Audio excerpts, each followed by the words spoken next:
1000 көлеміндегі сандарды көбейту және бөлу. 40-ты 7-ге көбейтсек 280-ге тең. Көбейтіннің мәні.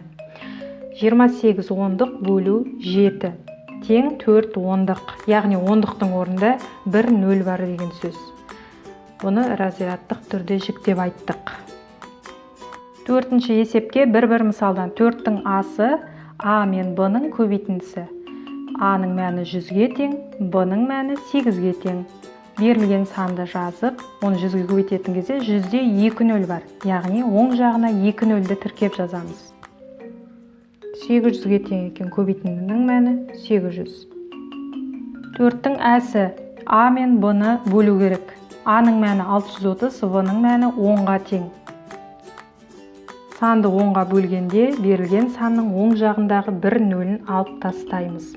Яғни 630-ды 10-ға бөлгенде бөліндінің мәні 63-ке тең.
Өрнектегі амалдың орындалу реті.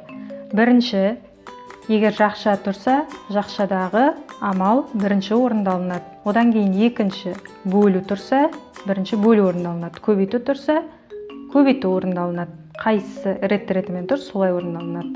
Немесе көбейту, содан кейін бөлу. Ең соңында қосу мен азайту амалдары қайсысы бар, сол соңында осылай орындалынады. Осы ретпен орындау керек өрнекті. Бесінші есепті осы орындалу ретімен есептейміз. Бесінші есеп өрнекте жақша жоқ. Олай болса, бөлу амалы да жоқ. Бөлуден кейін көбейту амалын орындау керек екен. Олай болса, бесінші есептің осы есебінде 50 мен 4-ті көбейтуді бірінші орындаймыз. Содан кейін осы шыққан санды тауып аламыз. 1000-ды осы шыққан көбейтінді мәнінен азайтамыз. 50-ді 4-ке көбейткенде 200. 1000 азайту 200. 1000-нан 200-ді азайтқанда айырманың мәні 800.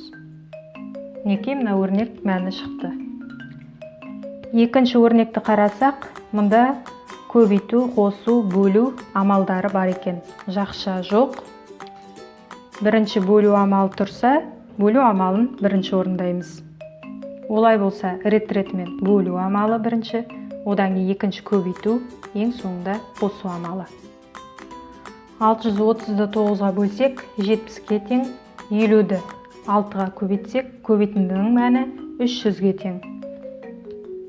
Үшінші амал қосу, ең соңғысы 300 бен 70-ті қосамыз. Қосындының мәні 370-ке тең. Олай болса, бұл өрнектің мәні табылды 370-ке тең. Алтыншы есеп шартты шешуі жауабын жазамыз. 6-ның Б-сы шарты. 6 килограмм алмадан 3 литр шырын алынды. 180 килограмм алмадан қанша литр шырын алынады? Шешуі шартында алынды, алынады деген сөздер болса, демек бөлеміз. Яғни 6 килограмм алмадан 3 литр шырын алынды. 6 килограммды 3 литрге бөлеміз, 2-ге тең.